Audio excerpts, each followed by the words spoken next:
Wraith from Original Gamer here, reviewing Greed Corp from W Games on Xbox Live Arcade. In the magical world of Mistbound, four groups struggle for control over what remains of their planet's resources, primarily through the method of sending those resources tumbling away into oblivion. You take control of either the Empire, the Cartel, the Pirates, or the Freemen, and engage in strategic battle against 1 to 3 opponents consisting of either AIs, whoever you're able to drag over to your couch by means of passing the controller to them, or other players on Xbox Live Arcade.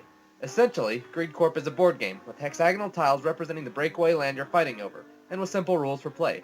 The first issue with the game, however, is that the game doesn't help you to understand those rules in any meaningful way. There's a tutorial at the beginning of the campaign mode, but it instructs you merely by telling you which moves to make to win the battle set before you, while relaying the function of the given unit to you in a sidebar, rather than telling you why the moves they force you to make are strategically sound, or which game mechanics they utilize. In addition, the controls are different for each unit or structure. You press A to move your walkers, X to fire your cannons, Y to build units, and B to back out of the chosen option. It can take some time to get used to, and can easily frustrate a lot of gamers, since you'll accidentally spend all your cash buying a unit that destroys the ground it's on more than a few times. This brings us to the other downside of the game, the computer's AI. Even set at the beginner level, the computer opponents are relentless, never giving you any breathing room or allowing you the slightest opening. Very rarely they'll slip up and kill themselves off, but this is an extremely unsatisfying way to win. The graphics are rather good for this type of game. In the entire time I played, there were no graphical errors, though the text was a little small on my 36-inch TV. You have two different views to choose from, an overhead view, which is probably what this game would look like if it was an actual board game, and a more dynamic angled view that lets you better gauge the stage of decay of each piece of land. At times, the dynamic view can shove some of the hexes uncomfortably close to your face, but rarely is this a problem. The biggest graphical issue in the game is that there appears to be no zoom controls, meaning you'll have a difficult time gauging distances and surveying the entire battlefield to get needed perspective on all fronts in a skirmish. The four factions, which in the game differ only in their visual presentation, have lovely designs with distinctive elements for each group. Sadly, because of the camera's distance away from objects, you'll never get to see how good they look outside the game's opening cinematics or the concept art. The campaign mode story is told through text before each mission, and the game would have been better served with some sort of video briefing, or at least some sort of visuals to engage the player into caring why they were chewing up all the honeycomb pillars of land around them.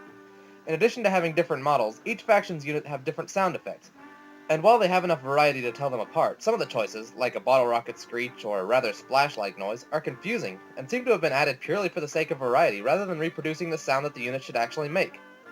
Speaking of sound, the game's soundtrack consists of old-style music made to sound like it fits in with the Industrial Revolution theme of the game, with record scratchings and all. The novelty of it wears pretty thin, though, as it lacks variety, repeats endlessly, and doesn't change when the conditions of the game change, making the experience feel more monotonous than it should. Greed Corp's replay value is decent, but only if you're able to play the game long enough to actually learn to enjoy it. I was tempted more than a few times to put down the controller, if not fling it at the television in anger at the enemy putting up a harvester to wreck my land yet again. Once you start playing on Xbox Live Arcade, you'll actually have a reasonable chance at winning, since you'll be paired up with one or more human opponents, most of whom aren't as freakishly able to anticipate and counter every move as the computer. Unfortunately, you'll have to play through campaign mode, which always pits you against the AI, to unlock many of the maps. While each session in campaign mode, like multiplayer mode, tends to cap out at 20 to 30 minutes, you're not very likely to beat it the first time through, and you'll spend hours attempting to clear a single stage. This game really tears me up inside, because behind the nigh impossible AI, I see the potential of a really great board game shining through. If I were looking for something to play with a group of friends and saw this as an actual board game for sale, I would snatch it up for triple or more its price on Xbox Live Arcade. Unfortunately, as a video game, Greed Corp lacks that special something that would make it worth the download. If you're a board game fanatic without any friends nearby, you might want to give it a look over. Otherwise, you'd do best to shy away from this game. My final verdict on Greed Corp is a sorrowful 4 out of 10.